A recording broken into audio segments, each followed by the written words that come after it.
반갑습니다. 대사랑TV의 대사랑입니다. 오늘은 한글 자음 중 13번째 자음인 피읍 쓰는 방법에 대해서 알아보도록 하겠습니다. 끝까지 시청해 주시면 감사하겠습니다.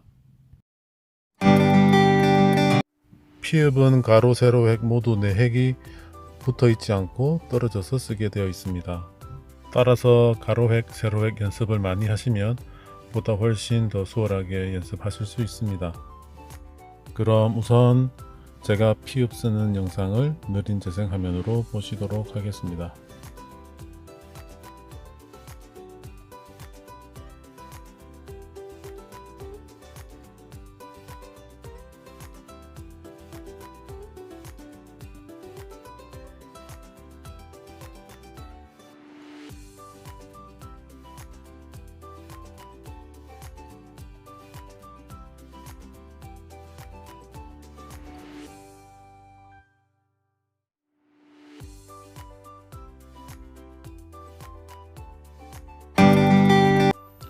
피읍 쓰는 법도 다른 영상과 마찬가지로 고정 댓글에 그 연습장을 링크해 두었습니다. 글씨 연습하실 때 영상과 연습장을 같이 사용하시면 더 좋을 것 같습니다. 피읍이 초성으로 쓰이는 경우는 크게 두 가지 정도로 나눠볼 수 있겠습니다. 특별히 피읍 같은 경우에는 여러 가지 형태가 있는 것이 아니라 그 모음과 연결되는 부분 하나로 두 가지로 나눌 수 있겠습니다. 첫 번째 아 모음이나 야 모음과 썼을 때 피읍 같은 경우는 지금처럼 이게 강하게 뻗쳐서 아 모음과 연결되는 경우, 이 경우를 제외하고는 초성 피읍의 경우는 지금처럼 가로획과 세로획 그리고 다시 가로획으로 구성되는 이 모양이 대부분 쓰입니다. 여기서 보실 때 가장 중요한 부분은 이 세로획의 위치인데요. 저는 보통 마지막 획, 네 번째 획의 3등분 지점에서 이렇게 내렸습니다. 특히 가로획은 위에 가로획과 아래 가로획은 위에 가로획을 조금 작게 써주는 편이고요. 그리고 세로획은 위에 가로획에서 약간 떨어져서 쓰고 있습니다. 물론 지금처럼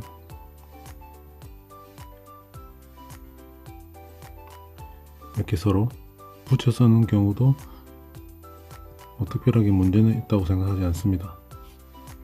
다시 한 번 더 제가 쓰고 있는 피읍의 모양을 한번 써보겠습니다.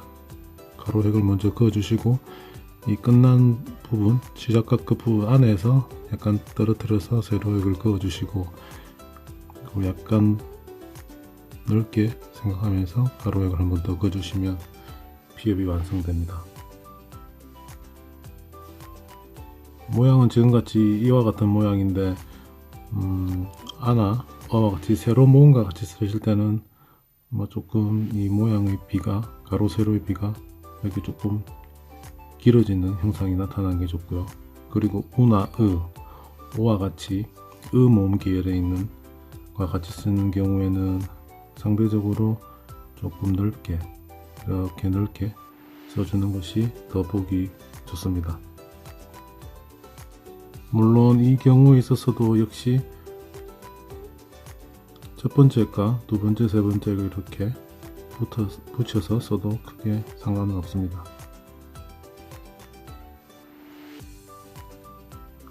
확실히 모음에 따라서 가로비와 세로비가 이렇게 틀린 것을 보실 수 있습니다. 실제로 피읍이 초성으로 쓰이는 경우 이 글자를 한번 써보면서 한번 더 복습해 보도록 하겠습니다. 파를 한번 써볼게요. 파 같은 경우는 제가 말씀드린 것처럼 이렇게 뻗쳐서 이 모음과 자음 부분, 즉 이 부분이 이렇게 만나게 쓰셔도 되고요. 아니면 그냥 이렇게 평범한 모양으로 이렇게 쓴 다음 끄는 다음 이렇게 아 모양을 쓰셔도 크게 상관없습니다. 다시 한번 써볼게요.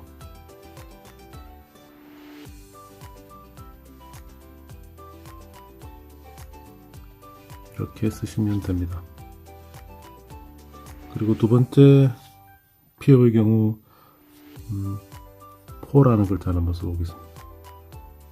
오와 오라는 모음과 연결되기 때문에 약간의 가로팩을 조금 넓힌 다음 오라는 모음을 같이 적어주시면 됩니다. 역시 이 또한 이렇게 연결해서 쓰셔도 크게 무리는 없습니다. 퍽이라는 글자 한번 써볼게요. 어와 같은 모음을 쓸 때도 특별히 달라지는 건 없습니다. 이렇게 조금 가로가 긴 모양의 피읍을 쓰고 같이 모음과 자음을 다시 연결해주면 됩니다. 역시 이렇게 연결하여서 쓰셔도 크게 문제가 없습니다. 마지막으로 풀이라는 글자를 한번 써볼게요.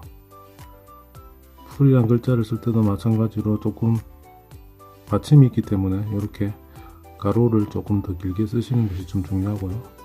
그다음에 다시 모음과 자음을 연결해 쓰시면 됩니다.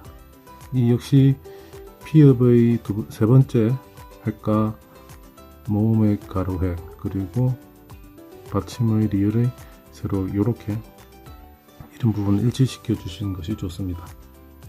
이 또한 역시 거의 붙이셔서 피읍을 붙임 피읍으로 하셔서 이렇게 쓰셔도 크게 무리가 없습니다. 두 번째로 받침으로 쓰이는 피읍에 있어서는 첫 번째 초성에서 쓰이는 피읍과 마찬가지로 크게 다를 바가 없습니다. 피읍이 받침으로 쓰이기 때문에 조금 안정감을 주기 위해서는 역시 가로의 폭이 더 넓은 이 정도의 피읍을 쓰시면 될 것 같습니다. 이 또한 역시 바짝 이렇게 첫 번째 획과 두 번째, 세 번째를 붙이셔도 되고요. 이렇게 떨어뜨리셔도 될 것 같습니다. 다시 한번 써보도록 하겠습니다. 가로획을 그으신 다음 떨어뜨려서 세로획을 그으시고 원하는 폭만큼 이렇게 그어주시면 됩니다.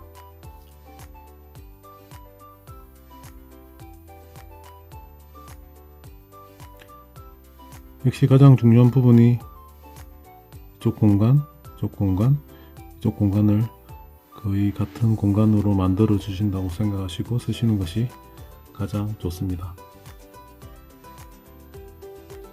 높이라는 단어를 써보겠습니다. 이렇게 오 모음을 쓰신 다음 요 초성의 폭과 비슷하게 피읍을 적어주시는 것이 가장 좋습니다. 다시 한번 더 써보겠습니다.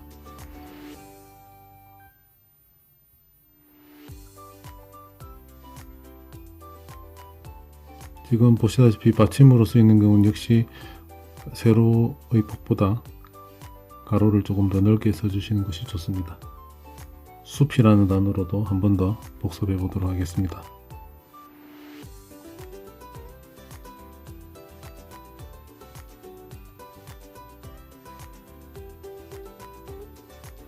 이렇게 쓰시면 되고요. 높과 숲에서 보시듯이 오 모음의 계열을 쓰실 때는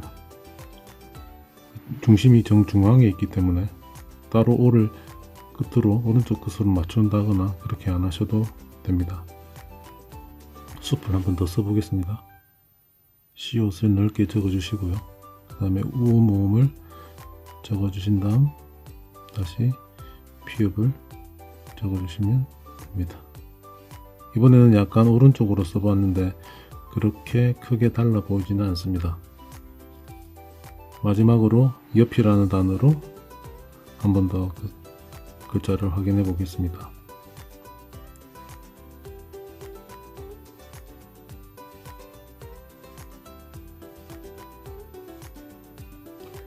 이렇게 세로획이 있는 모음과 피읍을 쓰실 때는 이쪽 공간이 좀 중요하거든요. 만약에 지금처럼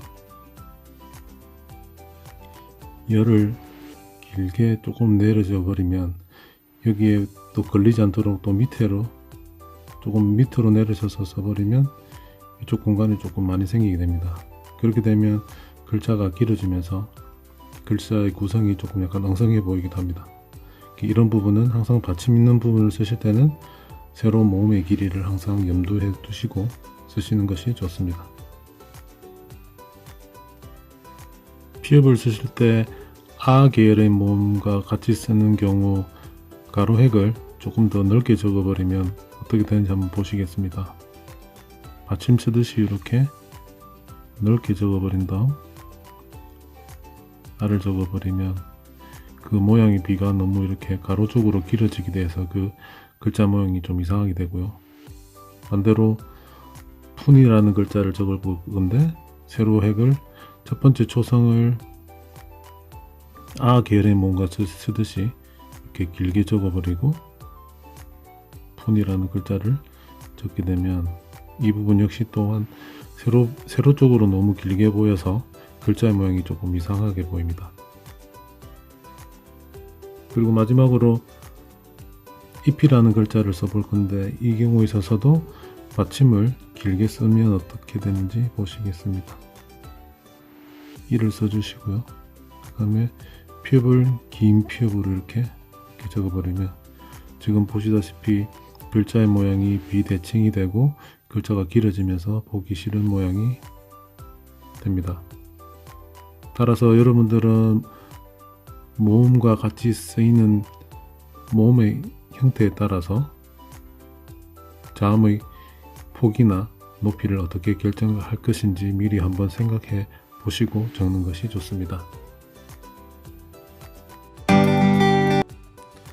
오늘은 자음 피읍 쓰는 방법에 대해서 말씀드렸습니다. 많은 분들이 자음 하나하나에 대한 설명보다는 한 문장, 여러 단어들이 합쳐서 이루어지는 한 문장에 대해서 어떻게 쓰는지 궁금해 하시는 분들이 많습니다. 저희 계획은 자음에 대한 소개가 끝나면 그 다음에 모음을 알려드리고요. 그 다음엔 한 글자 한 글자 특징에 대해서 한번 알아보고 단어, 그리고 문장, 그리고 긴 문장으로 이루어질 예정입니다. 제 생각에는 긴 문장을 잘 쓰기 위해서는 역시 자음, 모음 하나부터 이렇게 신경을 쓰셔서 써야 나중에 잘 쓴다고 생각합니다. 조금은 지겹고 아주 긴 과정일 수 있습니다. 이 과정에서 포기하지 마시고 즐기시면서 연습하시면 분명 좋은 결과 있습니다. 그 과정에서 여러분들의 구독과 좋아요, 알림 버튼 설정은 저에게 큰 힘이 됩니다. 오늘도 제 영상 보시면서 연습 많이 하시고요. 주위에 악필로 고민하시는 분이나 글씨를 조금 더 잘 쓰시고 싶은 분이 계시면 제 영상 소개해 주시기 바랍니다. 이상 대사랑TV였습니다. 감사합니다. 다음 영상에서 뵙겠습니다.